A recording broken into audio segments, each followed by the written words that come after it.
Good morning.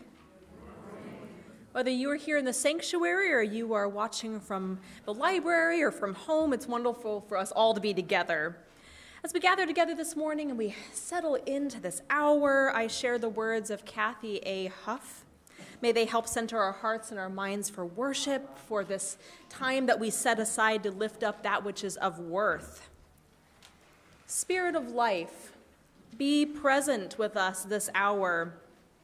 Join us today as we gather in a wider search for truth and purpose. In this quest, may we greet one another with open hearts and minds. May we inspire each other to consider new questions and seek deeper meaning. And may we cultivate wisdom and compassion. Let all who enter this sanctuary see a welcome face, hear a kind word, and find comfort in this community. And may all that is done and said here today be in service of love and justice. Come, let us worship together.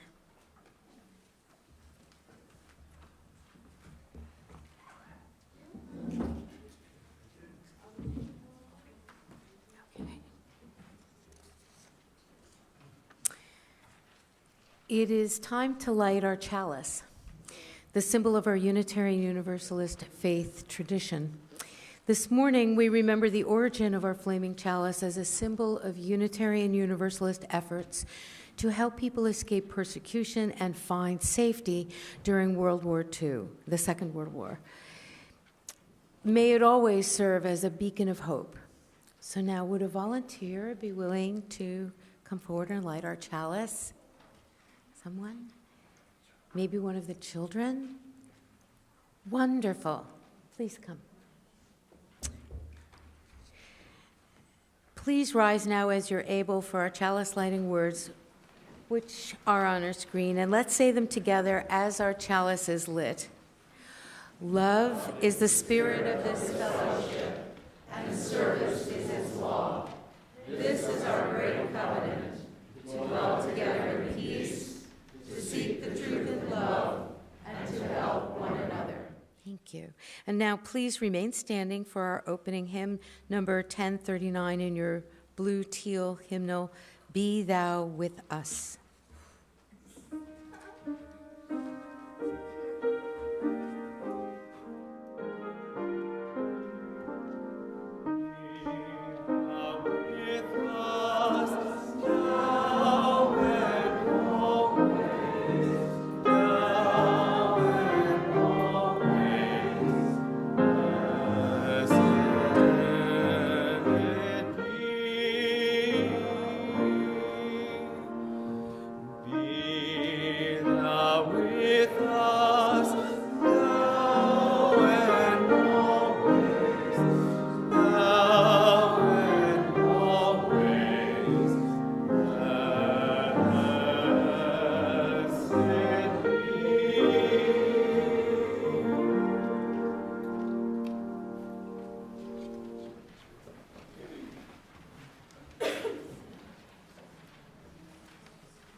Good morning. Good morning. I'm Marjorie Wormser, your worship associate today. Welcome to the Morristown Unitarian Universalist Fellowship. Welcome especially to any newcomers and returning members here today. I invite you to fill out a welcome card after the service to help you get connected with us. Those welcome cards were at the welcome table as you entered the building immediately on your right. You can also talk today to today's welcome ambassador, Irene Mendelson, who would love to meet you and answer any questions. Irene, are you in the room? Irene may be busy out there. Okay. She'll have a badge that says welcome ambassador on it. We also have lay pastoral care associates available today in the library, out these doors immediately to the left in the Great Hall. And they are available to speak with anyone in need of caring presence and listening ear this morning, and they are wearing a blue sash. We are a community of many ages, and we all worship together. You can join us here in the sanctuary as well as online, and from the library, which is, as I mentioned, out the doors and to the left. The library is an especially good place if you or a loved one need a space to talk or get the wiggles out. Our service is live streamed there, so you won't miss a thing. For the safety of those with food allergies, our library is a food-free space. There is always a lot going on here at Morristown UU, and we invite you to participate. This morning, I'd like to draw your attention to a few items. Our Winter Holidays programming, including the Folk Project's Holiday Benefit Concert, is this Friday, Friday the 20th. To benefit this fellowship, next Sunday's Winter Weavings service is a special event, and our 2 Christmas Eve services. 2 new adult classes will begin in January, including Starting Point for new UUs and Creativity Matters. And the December 31st due date for your service auction payments and the opportunity during today's social hour to pick up and pay for your service auction winnings. You can find full details about these and many more on the back of your order of service, in our weekly e-newsletter, and on our website at muuf.org. Finally, please join us after the service for a social hour. In our new addition, which is, you can see through these windows, but you'll have to, unless you want to brave the cold, please go out the door, 2 sets of double doors, and hang a left in the Great Hall. So once again, we are so glad you are here today. One final gentle reminder, please take a moment to silence your cell phones. Thank you.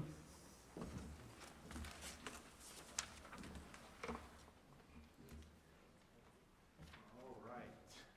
Can I ask for some kids, if you guys, I want to tell you a little story, if you guys want to come up and talk with me, or not, you can stay down there, whatever you want to do.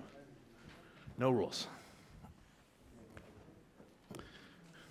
Can you just give me a little bit of space? All right, cool. So I'm going to tell, well, I'll do it afterwards.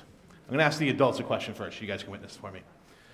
There has been a lot of talk about things that could be improved in the fellowship, which is wonderful that we're always having those conversations.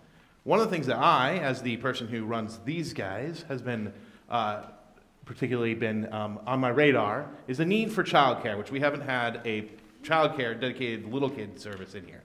So my question to the adults, I want you guys to witness this. How many adults in here think that we should have a childcare nursery in the fellowship where kids can go? Raise your hands. All right, keep them all, note all that, remember that, great. We're going to tell our story, we'll come back to that. All right, so here's my story. It's called The 2 Questions. So there is this king in this kingdom, and he's got a lot to do. Running a kingdom's a lot of hard work, right? You got to make sure that everyone's safe. You got to make sure that everyone's got food and things like that. Make sure that the people who have a lot of money are happy. All those different things that kings got to do, right?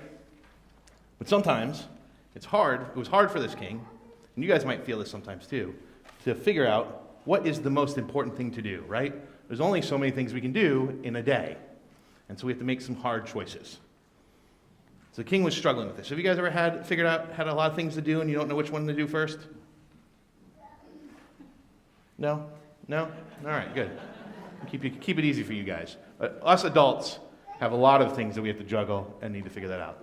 And so the king was having a hard time with this too. So the king decided to go and seek wisdom from a hermit. Do you guys know what a hermit is? No. Not a hermit crab, but a hermit. Hermit is someone who lives on their own, and they usually seek wisdom. They usually they spend time thinking and learning, and so they're usually pretty wise. Sometimes they just don't like people, but most of the time they're wise, especially in these stories. So he goes up and visits the hermit, and he says, I have these 2 questions for you. He says, I want to make sure I get the questions right.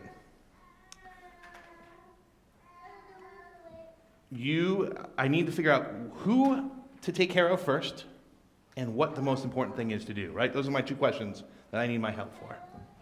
And the hermit, who in his house, he doesn't go out and hang out with a lot of people, so he's got a garden to feed himself, just is working on his farm. And he says, I got to think about that a little bit. Can you help me with this garden? And so the king starts digging in the garden. And the hermit's sitting there thinking, because he's old, he's got things that he's, a little harder for him to dig. And all of a sudden, a soldier comes running through the woods, charging at them. And he's been wounded. He doesn't feel, right? We don't know what his wound is, but he's been wounded. And he comes charging at the king. And the king grabs him, and he realizes he's not attacking the king. He just is looking for help. And he says, help, help. And so the king grabs him, and he takes him into the hermit's house. And he lays them down, and he gives him water, and he takes care of him. And the guy gets him all stable. They bandage him up. They give him some water. He goes fine. And they go back outside, the hermit, while the guy sweeps. And the king says, hey, I still need to figure out the answer to these questions. That's why I'm up here. I'm not up here to dig in your garden. I'm not up here to help people. I need to figure out how to be a better king. And the hermit says, you answered the 2 questions already. And he's like, what 2 questions? How do you think he answered those 2 questions? Who do I help and when? What's the most important thing? What were the answers? The hermit didn't tell him the answers. He said the king answered it. What was the answer? Well, when the soldier showed up and he was wounded, he helped that soldier in that moment. Instead of digging in the garden, instead of worrying about all those other things, he dealt with what was there and now. And that was what the most important thing for him to remember was now. What do we do now? That's what we need to do right here. Who are our people here and who is now, right? So the king needed to help that soldier. He didn't need to worry about all those other things back in his kingdom. He didn't need to worry about the garden. He didn't even need to worry about the hermit. And he needed to do it right then. And so that's what the king did. He said, I'm going to go back to the kingdom and I'm going to start dealing with what's right in front of me. We'll deal with that, and I don't have to worry about all those other things that maybe, could, would, should happen. Do you guys sometimes worry about what maybe, could, would, should happen? Yeah? Charlotte's not here. That's her thing. My Charlotte, not you. Right? Sometimes we worry about it. We need to be in the here and now. We need to take care of who we have with us. So who can you take care of that is right here and now? Maybe not in this exact moment, but in your life right now. Who's the best person for you to care for? People. Usually it's the ones we live with, right? The people here. So here's my question for the adults. How many of you who raise their hands want to help with our child care problem? Yeah, all right. In the here and now, what are we going to deal with now, right? Does that make sense? Okay, great. If you raise your hand for the second part, please email me. Do not tell me this morning. I will forget it because my brain is mush on Sundays. So please email me and we'll get that set up and ready to go. Does that make sense? Be here and now? Excellent. All right, go sit down.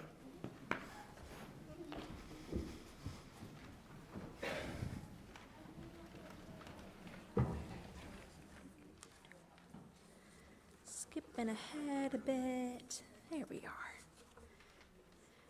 It's now time for our milestones and passages. Sometimes we come to this sacred place with a whole lot on our hearts. Maybe you welcomed a new baby into your life, or maybe you lost a loved one. Maybe you got a new job, or you lost a job, or you have a health concern or an update on your health situation. So whatever your joy or your sorrow or concern, you can share it in our service by filling out our milestones and passages form before 9 a.m. on Sunday morning. And you can find that form by following the link. It's in our newsletter as well as on our website. And you can also fill out a milestones and passages card before the service. And this morning, we do not actually have any milestones or passages to share. I'm hoping this is evidence that the universe is being kind to all of you. And we know that sometimes we hold things in the silence of our own hearts. And so I want to take a moment real quick and enter into a time of silence together to hold those things in our hearts and hold one another. So let's go ahead and settle into our seats if you would like, and close your eyes. Get nice and comfy in your chair. Breathe. Hear the breaths of the people here around you, this community of people here who are holding you. Feel the spirit of life holding you, holding all in this moment. Let's take a few deep, calm breaths together, and then a moment of silence, because it's important for us to welcome silence into our lives sometimes.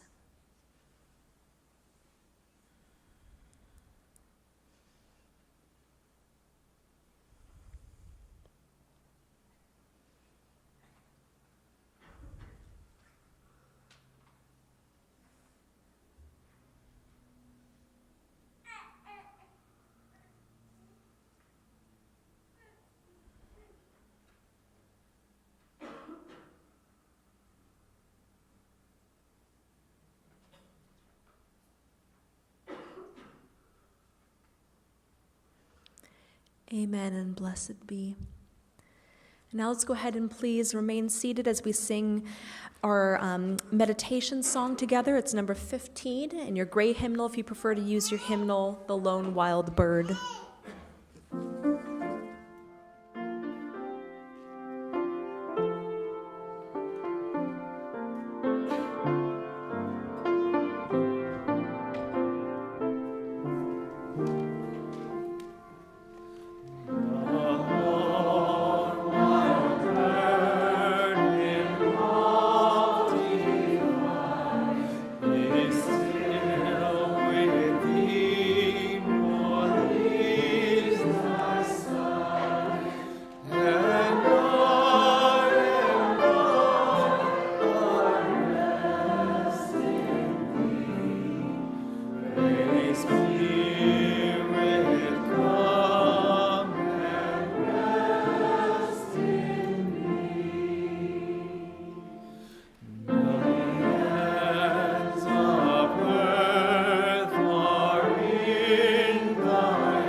Now is the time in our service each Sunday when we pause to offer our gifts of financial support to this congregation. Your donations make all that we do together possible and also make our wider community a better place. Because each Sunday we give at least half of the money we collect to an organization doing good work to advance our Unitarian Universalist values of love, justice, equity, transformation, pluralism, interdependence, and generosity. Today's offering will be split 50-50 with RAMP, helping refugees bridge to a new life for a better future. You may give in our collection plate or by following the instructions printed on your order of service and shown on the screen. Thank you so much for your generosity.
Thank you, Brent, for your beautiful music this morning. Okay.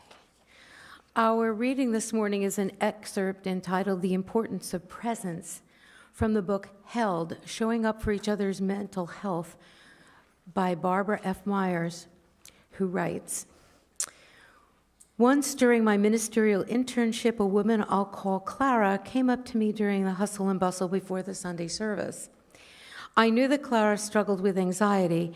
Now, in great distress, she told me how anxious she was and that she didn't know what to do. She was frantic, and I didn't know what I could do for her. At a loss, I suggested that we go out of the busy hallway and go together to a nearby empty room. I sat with her there, holding her hand in silence and thinking, what can I do? What can I say? I don't know what to do. After a couple of minutes, she told me, I feel so much better just sitting here with you. I was amazed to realize that just by being present with Clara, caring about her, I had helped her, and that my presence in and of itself was a gift, and her acknowledging it was a gift to me. On a similar note, I will always cherish the gifts of presence of my sisters, Diane and Cheryl, when I was in hospital, November 2001, recovering from cancer surgery, at which point Cheryl had been in treatment for Hodgkin's lymphoma for over 2 years. Despite her complete loathing of hospitals and her progressively deteriorating health, Cheryl visited me to cheer me on. Cheryl's gift of presence, along with that of our heroic sister Diane, who looked after both of us, made all the difference in the world for each of us.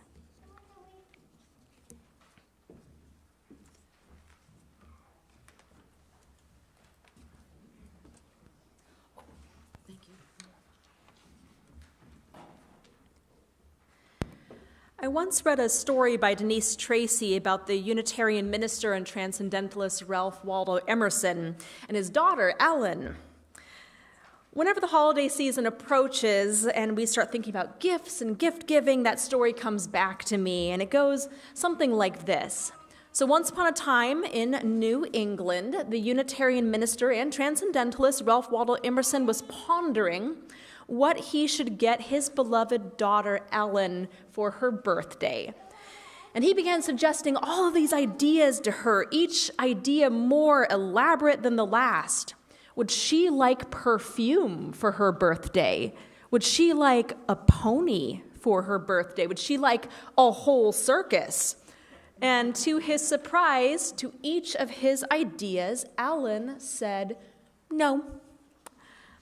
I'd like some time to think about it, Father, she said. For perfume and ponies and circuses are nice, but I want the gift to be really, truly special. And Ellen spent days and days brainstorming ideas, but none of them felt like just the right gift, the best gift. And then, one day, inspiration struck. And so the next time her father asked her what she wanted for her birthday, Ellen said, as a mischievous child might, a riddle instead of the answer. And she said, for that riddle, you cannot buy it, for it is worth all of the money you have, but only you can give it. That was her answer to what she wanted for her birthday. And intrigued and confused, her father pondered this riddle all day and all evening. You cannot buy it, for it is worth all the money you have, but only you can give it. Whatever does that mean? And that night, as he sat in his armchair before the crackling fire, the answer finally just came to him. Of course, he said, you cannot buy it, for it is worth all the money you have, but only you can give it. Of course, of course. And soon Ellen's birthday arrived, and she received several brightly wrapped presents from her friends and her family, but nothing at all from her father. And all the partygoers were confused and surprised. Why had the father not given his daughter a gift?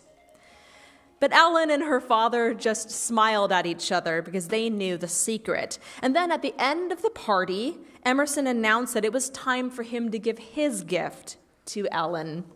And he sat her gently on his lap, and he told her that the present was very special, just as she'd requested. It wasn't anything material, but something far better than that. My gift to you is this, he said. Each week, we will spend some time together, just you and I.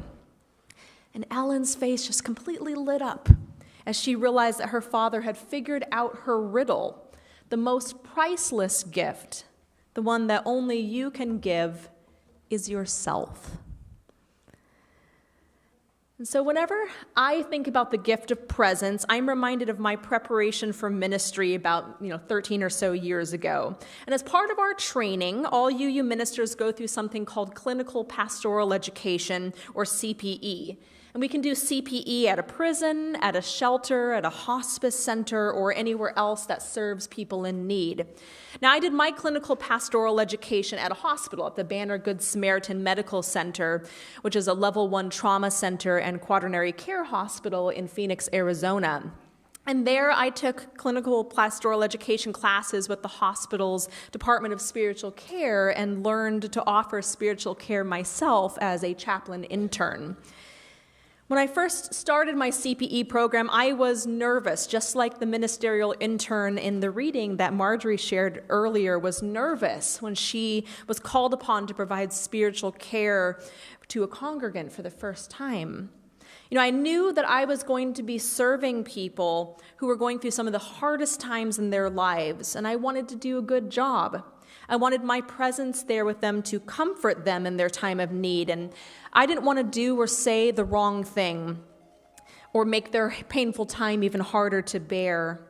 And I was a nervous wreck during my first day out on the floor. Before that day, I had not spent a lot of time with people who were going through incredibly difficult and painful experiences. I didn't know yet how well I would be able to cope with other people's suffering, or whether I would be able to really offer spiritual care in a way that was meaningful for them.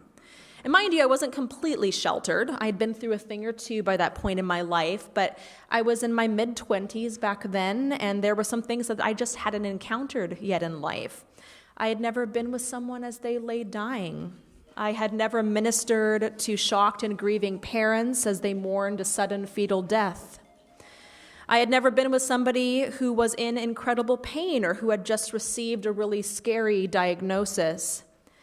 I hadn't encountered any of that before in my life, and I had no idea how to help people in times like that. What could I possibly offer?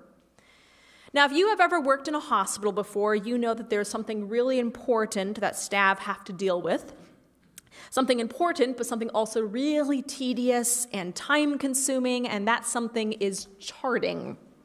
And at my hospital, even the chaplain interns had to chart. We had 4 charts, in fact, the interns, the chaplains. On one chart, we had to document the kind of spiritual care that we provided our patient. And there were check boxes on there that we could select, including things like prayer, ritual support, and life review. And there was also one on that form called Ministry of Presence. And it didn't take me long to learn that my fellow chaplain interns, as well as the more experienced chaplain residents and the fully trained chaplains, were marking that one off, Ministry of Presence, more frequently than the other ones. Ministry of Presence was the most common kind of spiritual care that they provided there in the hospital. And when I first saw that item on the list, I was not impressed. Really? I thought Ministry of Presence? It felt like a cop-out to me. Like, surely I was supposed to do more than, when I visited these hurting people, than just show up. It felt like coming to class and saying present and then doing absolutely nothing for the rest of the class, kind of like cheating or at least being really lazy. But by the time I finished my chaplain internship 5 months later, the most common checkbox that I ended up selecting was indeed Ministry of Presence. And sometimes I also offered prayer. Sometimes I offered ritual support. Sometimes I listened to people tell the story of their life. and I checked off the box for life review, but mostly I offered people a ministry of presence, just being there with them, sometimes holding their hand as they were going through whatever they were going through. And it was the greatest gift that I could offer. And I wonder if any of you have ever been the recipient of ministry of presence in your life. It isn't something that just ministers do, but a gift that all of us can offer, like Emerson offered his daughter. And I hope it's something that you have had the opportunity to experience for yourself at least one time in your life, and hopefully many, many more. It's a great gift when someone is able to just be there with us, fully in body, mind, and heart. And so we're going to pause now as we do here and sing together before continuing this morning's sermon. So let's go ahead and remain seated for this one and sing just the first verse of the hymn. It's 101 if you're using your hymnal. It's also on the screen. Abide with me.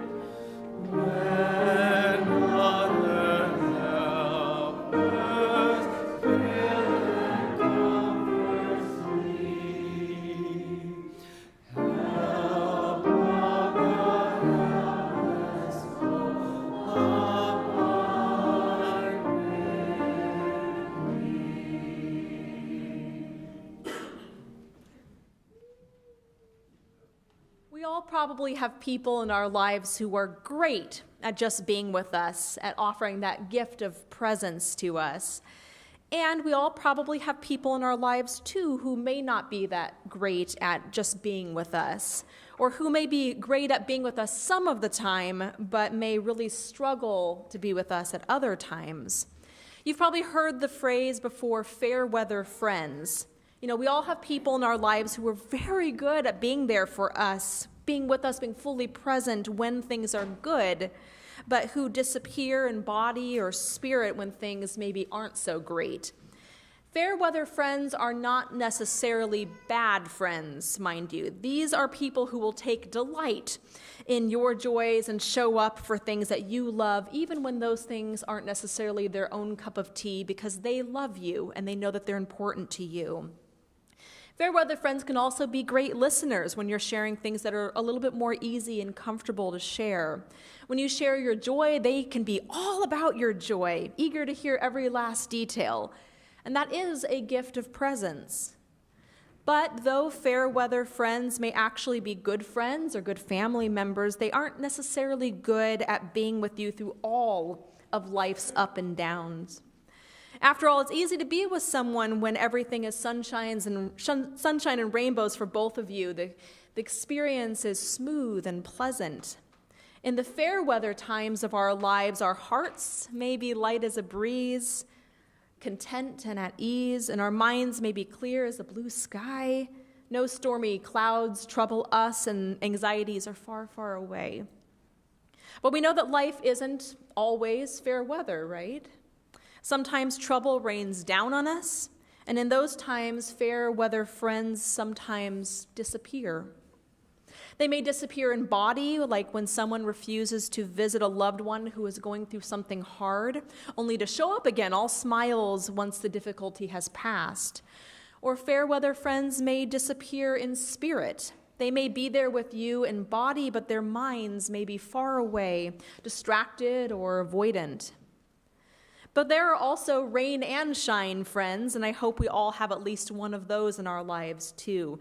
And these are folks who are really great at offering that ministry of presence in good times as well as bad.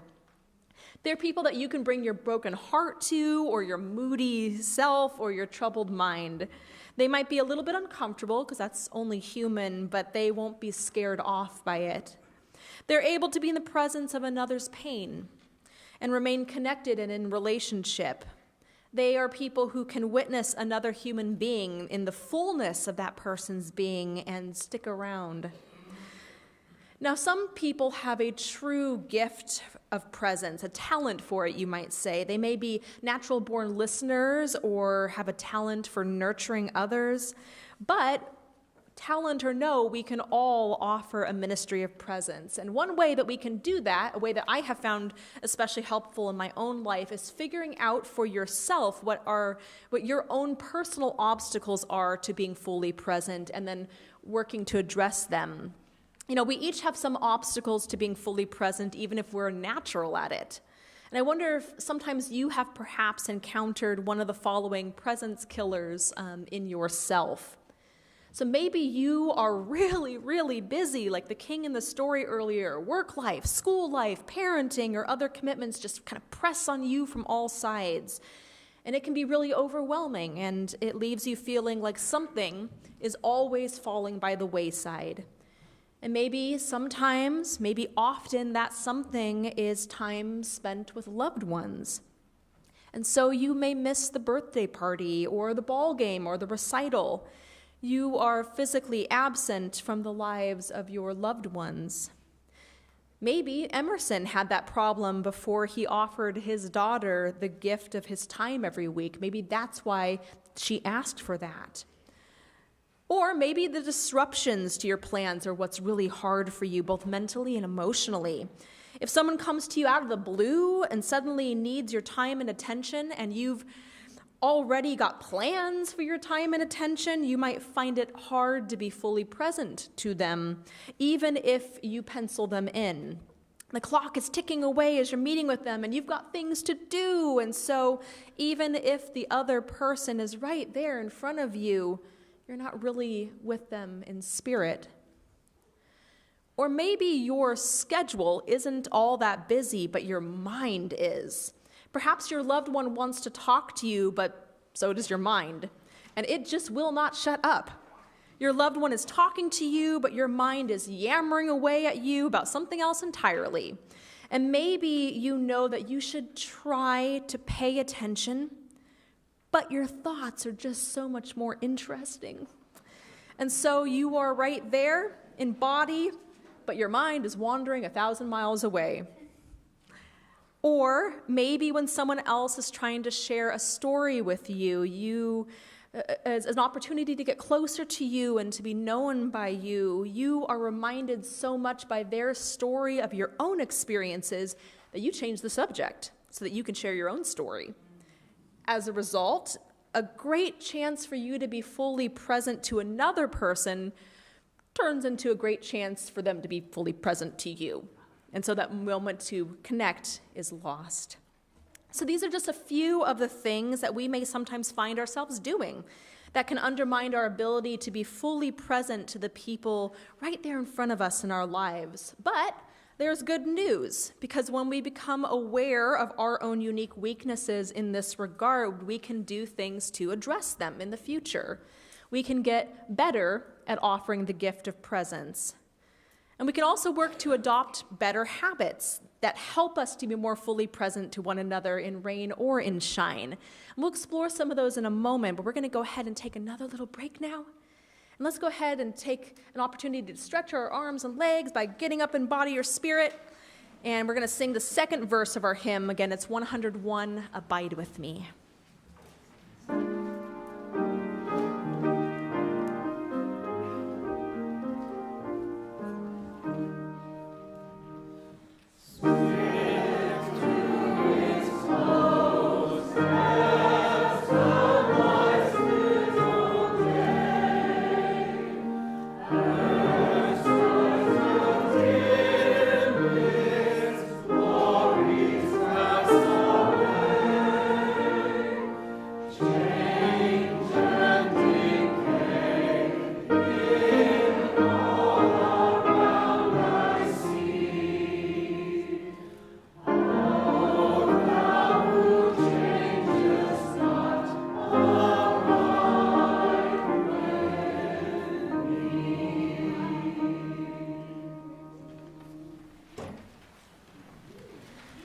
So our congregation provides us with a great tool to help us offer one another the gift of presence.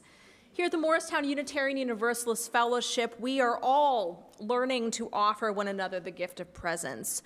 We are practicing the sacred art of being together, of being with one another, every time we try to live into our covenant, or as we call it here, our right relations promise. And as I've said a couple times before, a covenant is a sacred promise. In our particular case, it is a holy promise that we make to one another in this community about how we will offer one another the gift of presence here. Because being present to one another isn't just about being physically present in the same space. More importantly, it's about the way that we are together when we are together. And you may have seen the article in our newsletter and the blurb on the back of your order of service today about the open questions. Our open questions are a process of collective discernment that our Committee on Ministries will be leading us through in the coming months.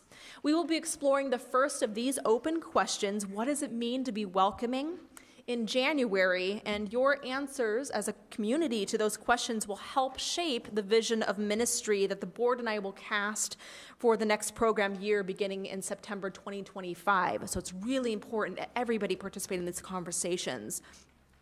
And our covenant will serve us well as we explore these open questions together.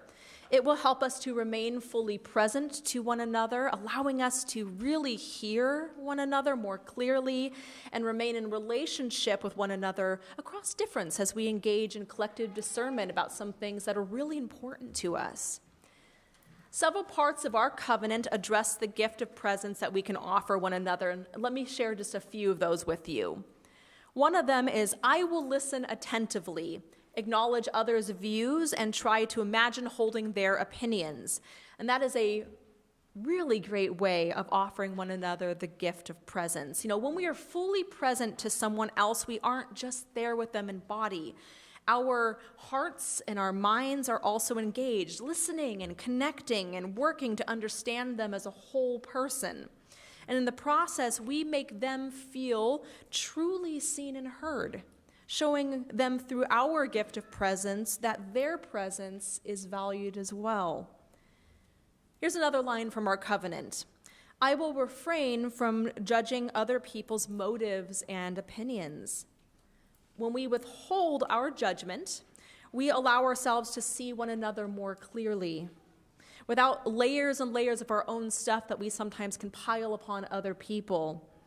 We encounter one another more directly, and that too is a gift of presence. Our covenant also encourages us to communicate openly, directly, and honestly, and to go directly to a person with whom we disagree to share our differences respectfully. And during times of conflict and disagreement, it can be hard for people to stay fully present to one another.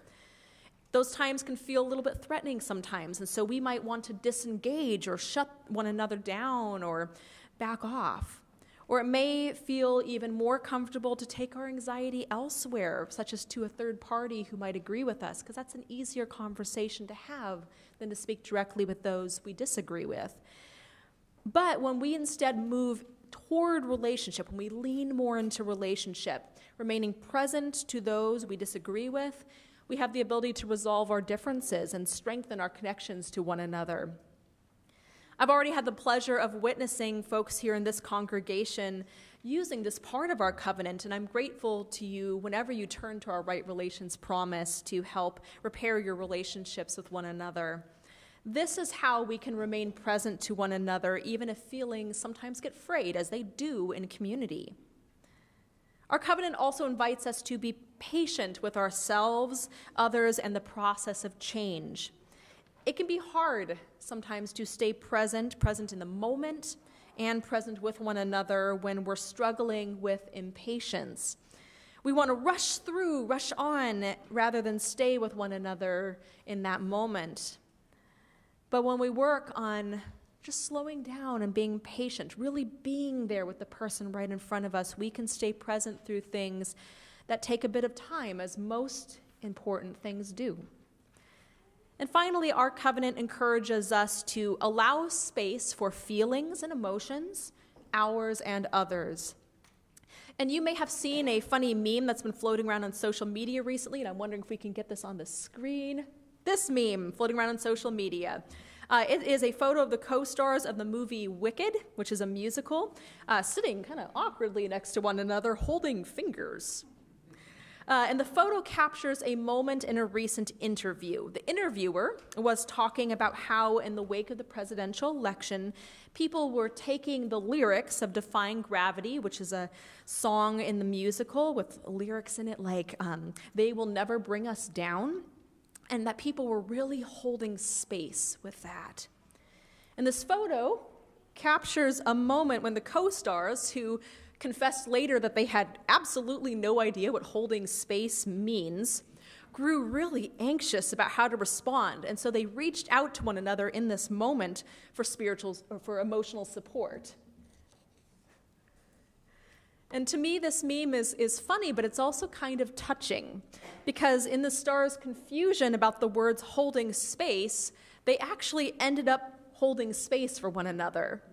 Holding space just means allowing space for feelings and emotions, ours and others, just like our covenant encourages us to do. It's a way to be fully present to one another in the moment as whole people with thoughts and feelings that sometimes, come and go. And rather than ignoring those feelings or rushing past them, we hold space with them. And in doing so, we're able to be more fully present to one another. So my friends, as we enter this holiday season, let's remember that the best gift that we can offer isn't one that can be wrapped. The best gift we can offer one another is simply ourselves. May we remember that we are, each of us, a good gift. May we find time to rest and to really just be with the people around us in this season, in this community, and in our daily lives. And may we lean, deeper into relationship and offer one another the gift of presence. Amen. Blessed be. May it be so. Now let's go ahead and rise in body or spirit one more time to sing the final verse of our hymn again, 101, Abide With Me.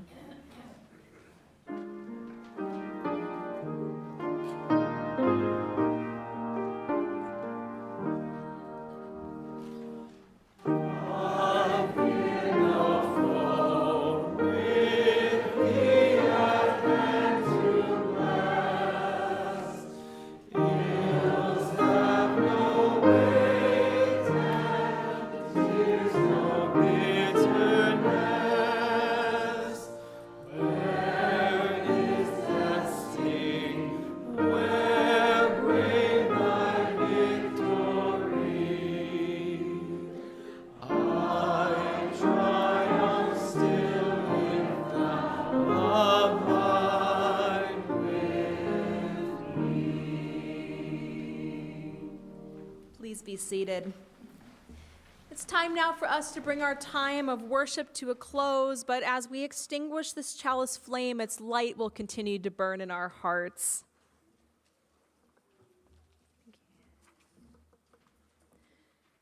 And as we go out into our daily lives, I leave you with the words of Steve Garnas Holmes.